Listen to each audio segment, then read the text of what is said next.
Hey guys, we are going to finish Matt de la Pena's story today, but I want to start back a little bit earlier when we first meet Dante, because that's one of the things we're going to focus on as we finish the story is Dante's character development.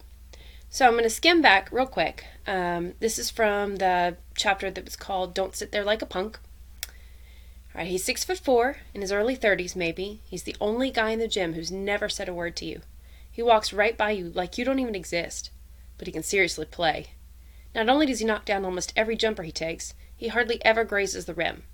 He has this sweet little fadeaway in the post, and whenever someone tries to challenge him on the break, they get mashed on, posterized, and the guys on the sidelines fall all over each other, laughing and stomping and pointing.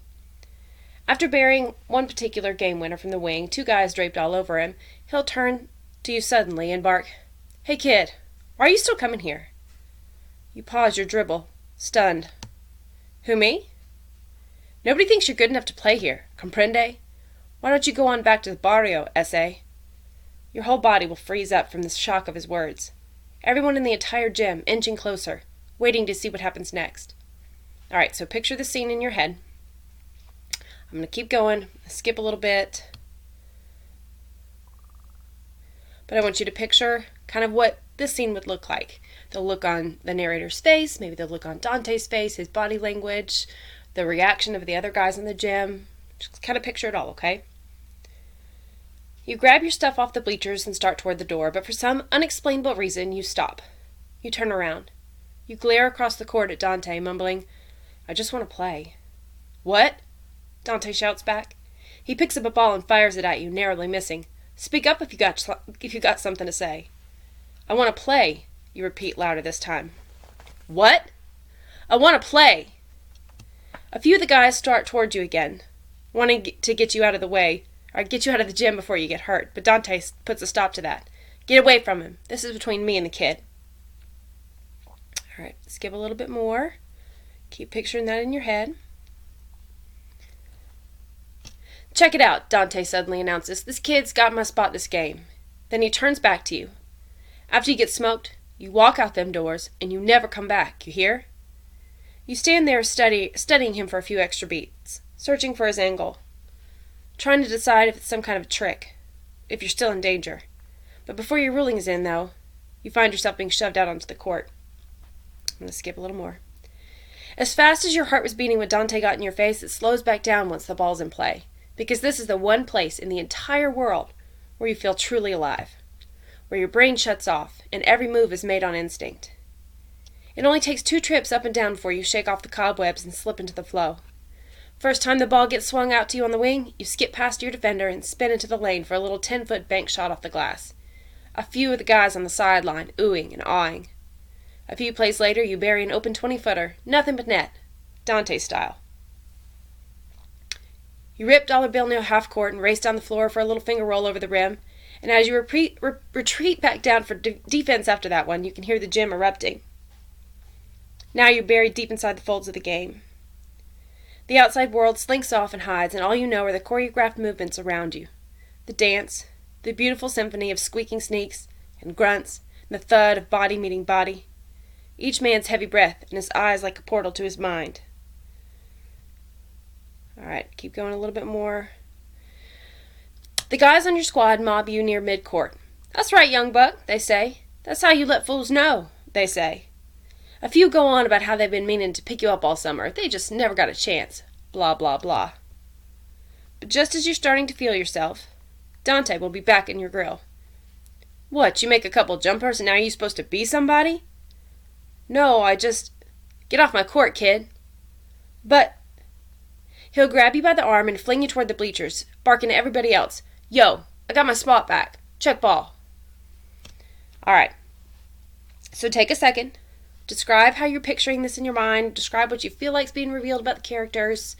And then we'll keep going in just a second.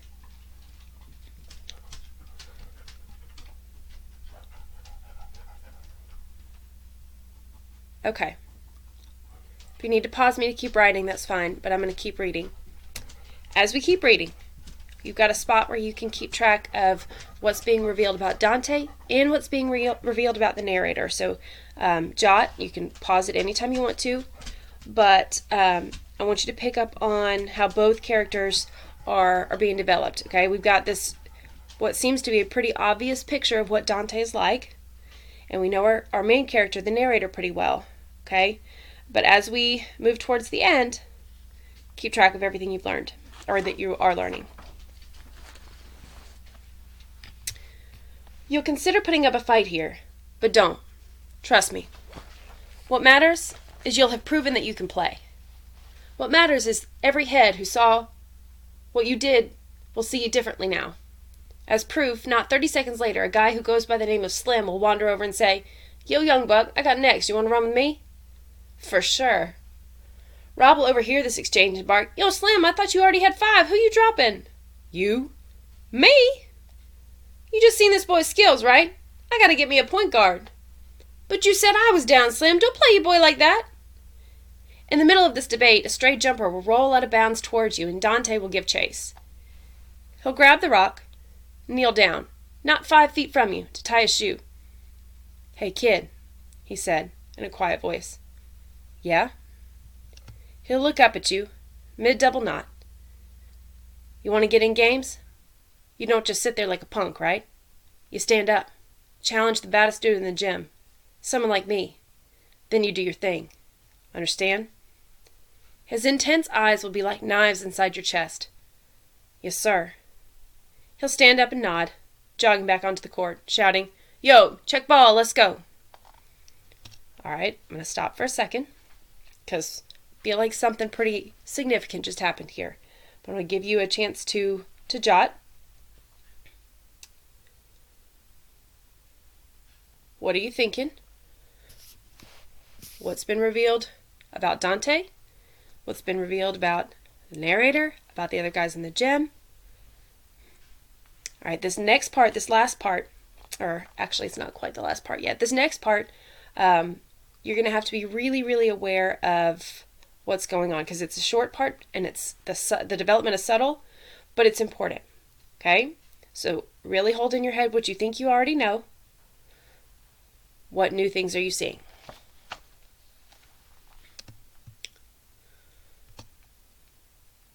You'll think this is the beginning of some meaningful mentorship, but it won't be. In fact, Dante won't say another word to you the rest of the summer. Not even when you ask him a direct question. But over time, you'll begin to see the power of his silence. And surprisingly, it'll remind you of your old man's silence. A few months into your ninth grade season, you'll actually spot Dante in the stands at one of your games. He'll be alone, eating popcorn, watching. You'll be the starting point guard on the varsity squad, which is pretty legit for a freshman. You'll be having your best game of the young season. You'll wave as you jog past him at halftime, but he won't wave back. He'll continue eating his popcorn. After the game, you'll climb the packed bleachers looking for him, but he'll already be gone. Your old man will be there, though. And on the drive back to your apartment that night, you'll realize something important. Your old man is always there, and he always has been. So what if he doesn't say anything about how many points you just scored? How many assists? So what if he turns on his radio news show instead of breaking down the big win? Maybe words aren't what's important. Maybe words would just steal away your freedom to think for yourself. All right, I'm going to read that last little bit again, because there's some big stuff here. On the drive back to your apartment that night, you'll realize something important. Your old man is always there, and he always has been. And so what if he doesn't say anything about how many points you just scored or how many assists? So what if he turns on his radio news show instead of breaking down the big win? Maybe words aren't what's important. Maybe words would just steal away your freedom to think for yourself. Okay, take a second and jot. You've got a spot for narrator, Dante, and Dad. Really think about what bigger things are being revealed here. It was short, it was subtle, but it was deep. Okay, it was really important. So if you need to pause me, go ahead. There's one last chapter in this story. I'm going to read the whole thing at once. just like most stories, character's problems resolved, character learns a clear lesson, character changes in some kind of dramatic way. But except this one, maybe it's not so dramatic. Maybe it's more of a subtle lesson learned. Maybe the change might not actually kind of be hard to detect, but be paying attention to the small details to see if you can pick up on how our narrator has changed. Pay attention to the things he says and does, and then maybe we'll go back and compare that to some things from the beginning. This is called What You Did This Summer. Your first class on your first day of 9th grade will be English with Mr. Howe. Shuffle into the room with everyone else. Locate the desk with your name tag and take a seat. After Mr. Howe goes around the room, having everyone introduce themselves, he'll ask the class to pull out a sheet of paper, and I'll give you the first of the 17,000 writing prompts he'll assign over the course of the semester. This one's easy, he'll say. All I want you to do is describe one thing you did this summer, and one thing you learned. You have 15 minutes. Go. You'll moan and groan with everyone else, but once you start writing, the summer will come pouring out. You'll write about sleeping in the VW Bug, and the cop knocking on the window, all the vendors you pass along the long walk, and the way the old gym walls actually creaked on especially hot days, and how the second half of the summer you got in all the games, and the guys started calling you Mexican buckets, and fighting over who had to guard you. But the time you spent on the actual court, you'll realize, was nowhere near as important as the time you spent in the bleachers. And you'll devote all your remaining time to describing one seemingly insignificant moment. During your last week at the gym, Slim offered to buy you a hot dog and Coke for lunch. He claimed he was tired of watching you scoop handfuls of generic granola into your mouth every day. You a growing boy, man. You need a balanced diet. Now let's go get you a hot dog and a Coke. No, thanks, you told him. He looked at you surprised. You sure? My treat. Nah, I'm good, you said, but thanks. All right, he said, shrugging. I guess you must really like that granola. And then he walked away. Truth was, you turned him down that day because you knew he didn't have any money. He'd lost his security guard job at the start of summer. His shoes were falling apart. You heard he'd been evicted from his apartment. Saying no, you thought, was the right thing to do. But on the car ride home that afternoon, your pop shook his head in disappointment. He turned down his news show for the first time all summer. When a man with nothing offers to give you something, he said, you take it. You do? Always. Why? He glanced at you as he merged onto the freeway. You just do, all right? At the time, it didn't make much sense. You saved Slim money, but as you write, you'll begin to see it differently. And you'll end the assignment by saying, what I learned is that when a man who stays mostly quiet offers advice, you take it. You just do, all right? Trust me. All right. You're going to have to take a few minutes. You're going to have to really unpack everything that happened in that last chapter. Do you notice any kind of change? Any new parts that are revealed? Matt De La Pena is a very subtle writer, so he's not going to whack you over the head with big, revealing things. So take a minute and jot and think.